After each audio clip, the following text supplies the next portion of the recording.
Morning everyone, it's the weekend again. Time to do a bit more on this. Let's see if we can get it back together enough to get it started. Yeah. Hopefully it'll, well, we don't know if it's going to work, do we? No, The engine no idea. is completely untested.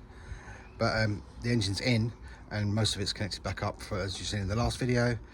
So let's go on with the top. Right, looks like just got to connect up all this stuff here. It needs some power steering fluid and it needs the power steering connecting back up. The red pack's there, it's got to go back on. Intercooler hoses need to go on. That one was split, but I kept the one off the other car. So we should have two decent ones now. And I've got to bleed the clutch underneath and get all this battery cable stuff back together. But then we should be able to attempt to start it. Right, so I've been working my way through all these small bits and bobs. It's like plugs to go back on, plugs down here, these battery terminals, the wire had to be all fed back through, all these little bits of trim, servo lead, this hose, this aircon pipe. What else is left? I found this. I chucked it in there, but I'm not sure what it covers. I don't know where it goes. Don't remember taking it off anything. Looks like it's a little top that sits over something like that, but I'm not sure where it came from. So we'll leave that there for the time being until we find out. So next thing, alright, so I put the intercooler pipes back in here and here. They're heading off to the rad pack. Power steering pump reconnected, and then we've got aircon hoses from going into the radiator, and then there'll be one on the radiator coming out to go down there. So water hoses, don't remember where that one came from. It might have been there, it was tucked up there. I think it might be that one. And obviously that one there is probably on the radiator, same as that top one there. Right, I think it's time to put the rad pack back on, because I think I've managed to connect almost everything up there. Seems to be getting somewhere. So, rad pack next. There's my mate Keenan's arrived.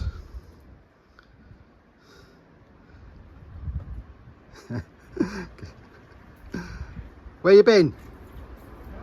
Where you been? Costco. Bought me loads of drinks? Yeah. You coming to help? Ready for the radiator to go back in? Say it again. What you got? Crisps. Right, let's get on with that. Right, there's the rad pack. Back on. Hoses connected. All pipes and hoses and wires connected to the rad pack. Everything should be back in order. There are a few little wires and plugs which I'm not quite 100% where they went. But as things go back on the car, like this one here, comes out of the loom with the rad pack wiring.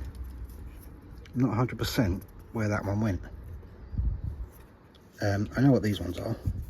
I don't know what they are. But I'm assuming as things go back on the car, I'll find the plug where they go. But yeah, we're getting somewhere now, aren't we? At first it wasn't looking like it, but now yeah. That's looking better, isn't it? I reckon that's ready to get the battery on it and try and start it. Let's pray. Yeah. We could even actually, yeah, do you know what? We could even put the water in there now and the power steering fluid. Yeah. Let's top those up. Right, we have everything connected. I've just connected the battery up. I don't know, that battery was a brand new battery, cost me 240 quid or something like that, shortly before this car broke. But because we left it so long, the battery's gone 100% flat. But it's connected. I don't know if it's got any power in it. I did have it on charge for a bit. What we got? Any ignition lights or anything? No. Where's the key? It's here. Harvey's starting it. Let's see if anything happens. Actually, look, you got lights. Yeah, you got to put the clutch down Oh yeah. to start this car, but the clutch has not been bled yet. Oh yeah, but there's no clutch pressure. It might be. Try it anyway. Turn the key.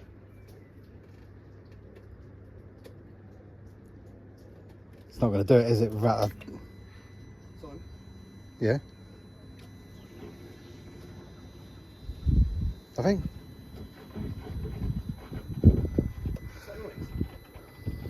What's that noise? It's the fuel pump. Oh shit. Don't worry about that. Are you turning the key? Yeah. It won't do it without. We have to bleed the clutch. Got to bleed the clutch before we do it. It doesn't recognise that the clutch is pressed, and you need to press the clutch to start this car. Right. Clutch has been bled. Let's see. Attempt 2. Go for it. Clutch down. Ready? Clutch down. I know.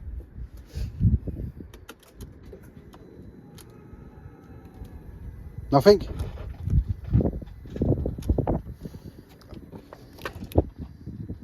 Hear that? What?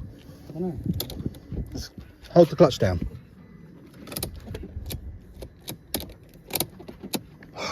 Fuck. Still nothing. This car was put it on the brake. Put the clutch down and your foot on the brake. Oh.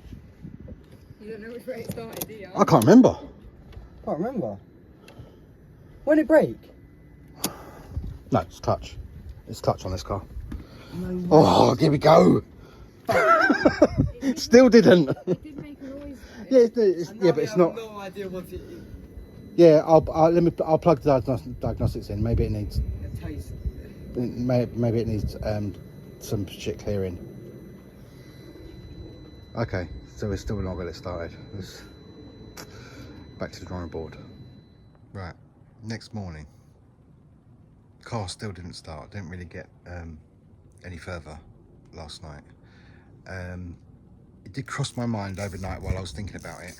The crash bar is not on, and it's got 2 sensors on it, and there is a warning up on the dash about the restraint system, so I'm assuming that's going to be all to do with the airbag system and stuff like that. So it's possible, so I'm going to put that on now and see if that makes a difference. Plug the sensors in, try it again.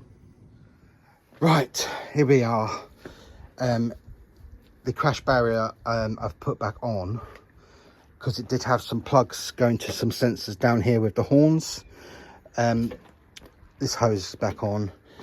I found out what that plug hanging down here was. It went to the bottom of the aircon rad. So obviously some sort of sensor on that. Just connected the battery back up.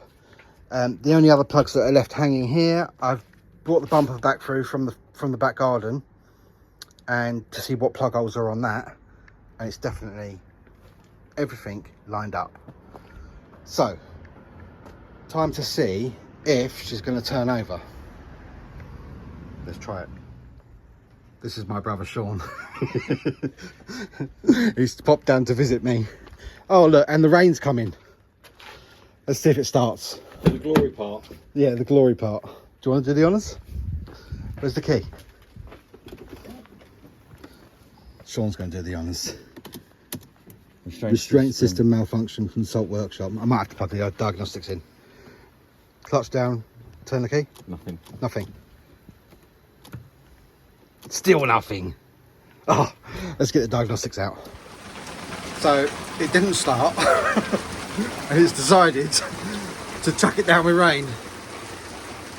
I've got the diagnostics here, ready to plug in. Where's my brother? He shot himself in the car. But yeah, not cool. Lucky enough I've got all the tools packed in here. The boost pack's getting wet over there. Just pull that bonnet down a bit.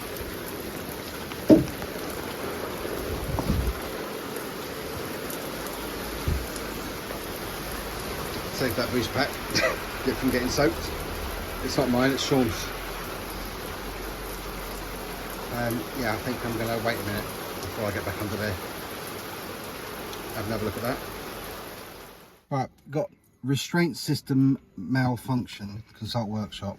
So I'm going to plug the diagnostics in and see if it reads anything and see what faults it's got.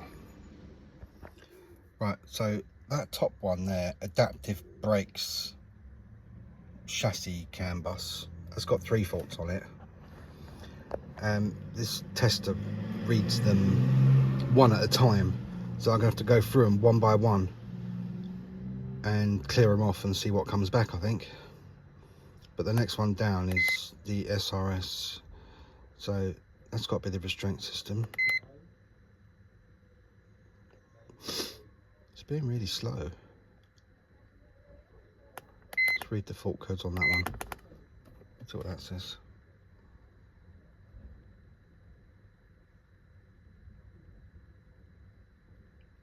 1 of 4, historic.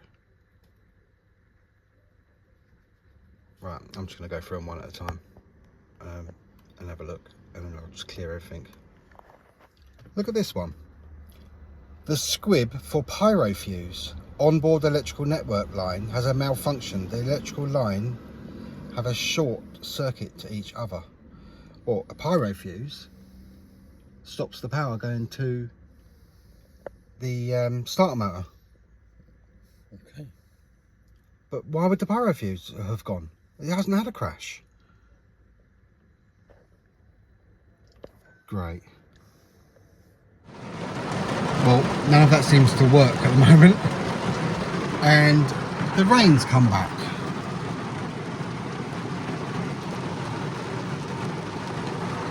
So I'm shut in the car at the minute. But I've been going through the systems and the restraint system malfunctions back. So I'm going to read that again now and see what happens. So I'll try and clear stuff again. Nothing seems to be working, and all the dashboard lights just went off and the button wouldn't unlock. I was trying to press the lock and unlock the car. I think the battery's flat. It won't do anything unless the batteries have gone wrong, faulty in the key. But yeah, all the dashboard lights, ignition on, nothing. But it did a minute ago. Oh dear, what's happened here? Right, I can't get it to start. So there was one possibility. Apparently this is the pyro fuse, and that is mounted on the end of the cable which goes to the engine, and that's the engine off of the crash damaged car, not mine. My one's down there, but I put a tester across it and it's got continuity between all of the terminals, so it doesn't seem, if it is the pyro fuse, that it's been blown. So that seems alright. There's still a reason why it's not starting, and I haven't managed to work that one out yet.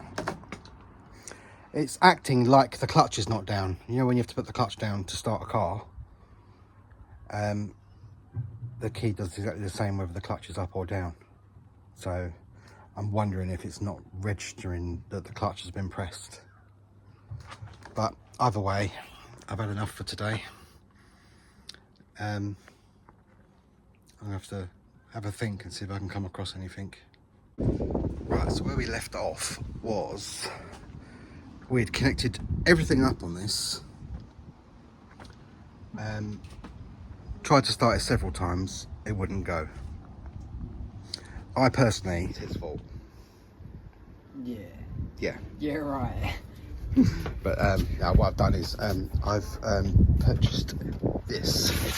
I'm hoping this will help us. We're going to attempt to bleed the clutch one more time, and this one means that the fluid will be pushed through with pressure, air pressure, rather than us pumping the clutch. So hopefully it's not recognising that the clutch is down, and that's why it's not starting. Let's see what happens. Right, clutch has definitely been rebled, 100%, and the car's still not starting.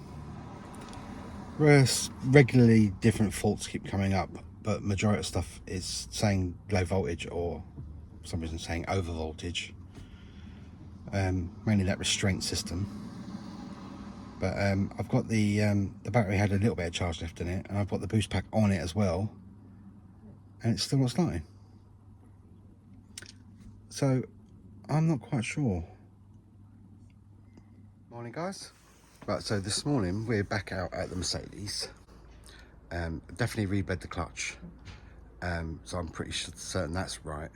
So now my next step is I'm gonna check the start motors, because the start motor on this engine is the one that came with the engine, so it's untested, and the start motor on this engine is my old one, which I know used to work, but I don't see why that one wouldn't work. But then the car did sit for a few years before I took the engine out of it. Only problem we have is the starter motor is in there. It's really awkward to get to. It looks like I've got to take the cat off and a heat shield to even get to it. So this is going to be a problem now the engine is in.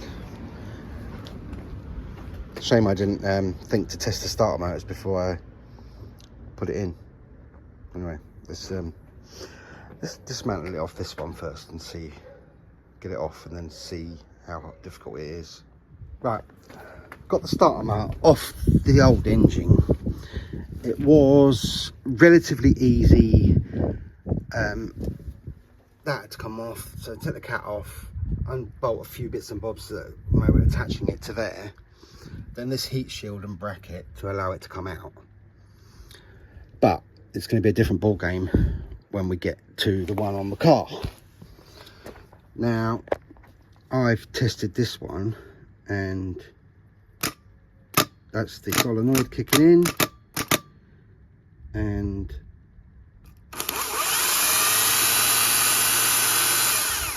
there's the motor. So that we know that one works. Now I've got to get this one off and test the same, but it's very difficult. Oh, I so wish I took this out before checked it before I put the engine back in. Alright, let's get on with it. This is not very easy to get to. You've got to work from the bottom and the top. I've had to take the bottom bit of the exhaust off. Now I've got to dismantle all this up here and get the cat off. Even now I'm not even sure if the cat's going to fit out this gap. I might have to take this off as well. But I got that off to make it a little bit easier. I tested it on that one first. But yeah, not very easy. Right, so I've dismantled absolutely everything to get to the starter motor. Got the heat shield off. Yeah, I'll show you. Heat shield off to get to the terminals. I manually put power to the solenoid, and it engaged. So now I'm thinking, but I manually put power to the other side of the starter motor. It didn't spin over like the one did on the floor. So I might take it off anyway and put it on the floor and see if I can do it.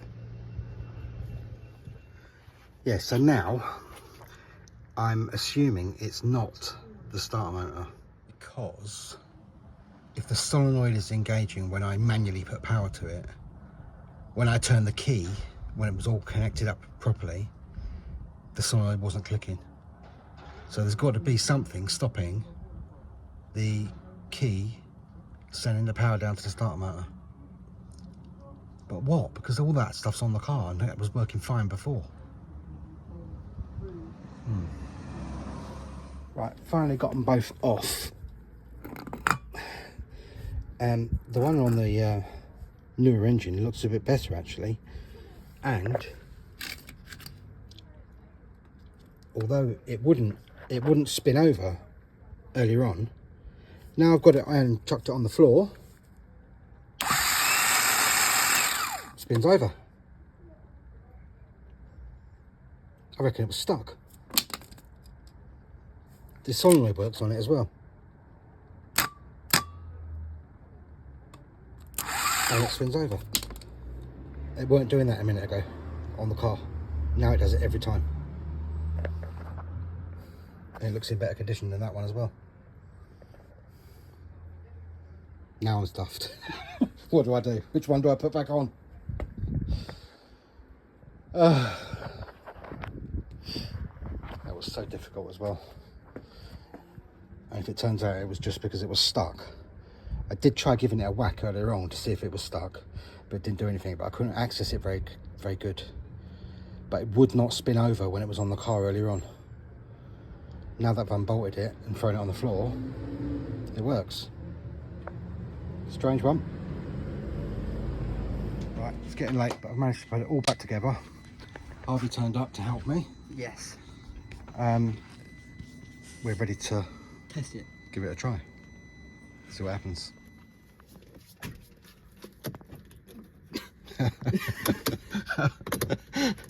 Dead. That's a flat battery. That's a flat battery, that's not bad. At least now it's actually, at least it's trying. Your lights are on. That battery's so flat, the boost pack's not strong enough to do it. But it's not working yet. Right, okay, still not running, but we have when I turned the key it made a sound. It just shuts off because the battery pack is so dead. Let's try something else. Right, I packed away, didn't get it started, but it is clicking, but the moment it clicks, all the power goes off. The battery, when I disconnected the boost pack, all the lights disappeared, so there's absolutely no juice left. I think the battery's ruined. It's been off the road too long, sat there flat, so I don't think it'll hold a charge anymore, which is quite annoying because the battery's wasn't that old. It cost me over 200 quid as well. I think it was 220, 240 quid. Bought it not long before the car broke, but then the car's been sat on the drive for so long, it's like a year and a half with a flat battery. It's just killed it. I don't know if it's ever going to hold a charge again, so I'll probably have to buy a new battery. But I've just popped. Harvey didn't get any dinner, so I'm just quickly running down to KFC. I'll have to get something decent to power that to try and give it a proper start. But until then, I'll have another go another day. Too late now. Right, so I've had the battery on charge for a few days. I'm putting it back on the car now. I don't think it's holding a charge. It would never say full on the charger. So I've got that and 2 boost packs. So hopefully the bit of charge that's in that battery and the 2 boost packs will be enough to turn it over. So let's see what happens. Right, moment of truth. Will it turn over or will it just click? Oh.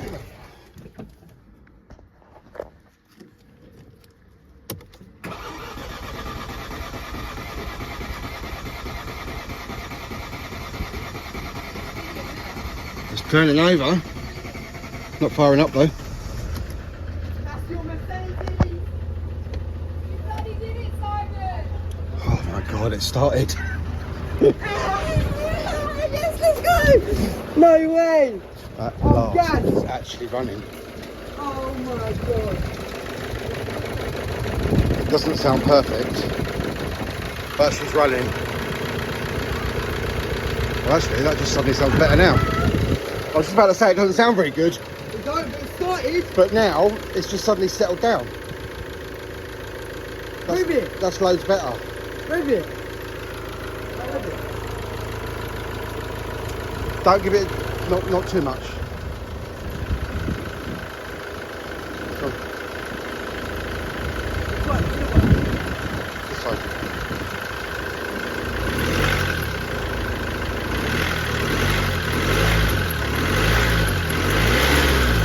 It sounds alright. And the injectors aren't leaking either.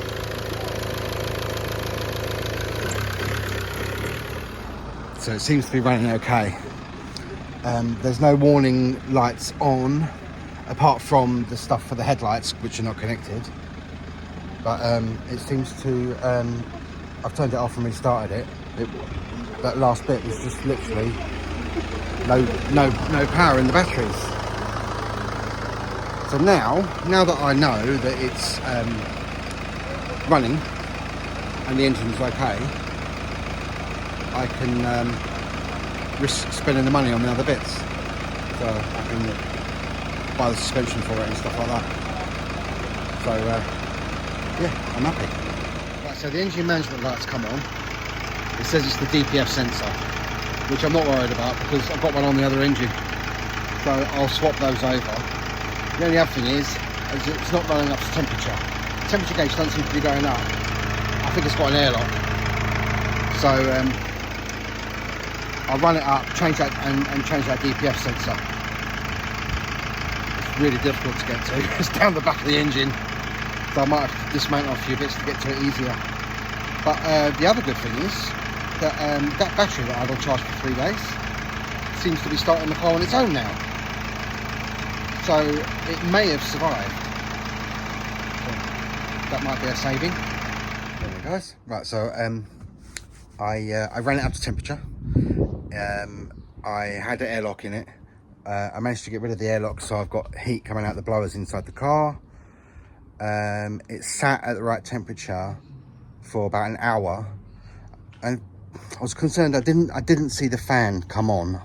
When I was getting rid of the air, it came on for a minute, but then afterwards it just sat at the right temperature, didn't overheat, but the fan didn't kick in. So I don't know why that happened, but I left it for ages and ages and ages.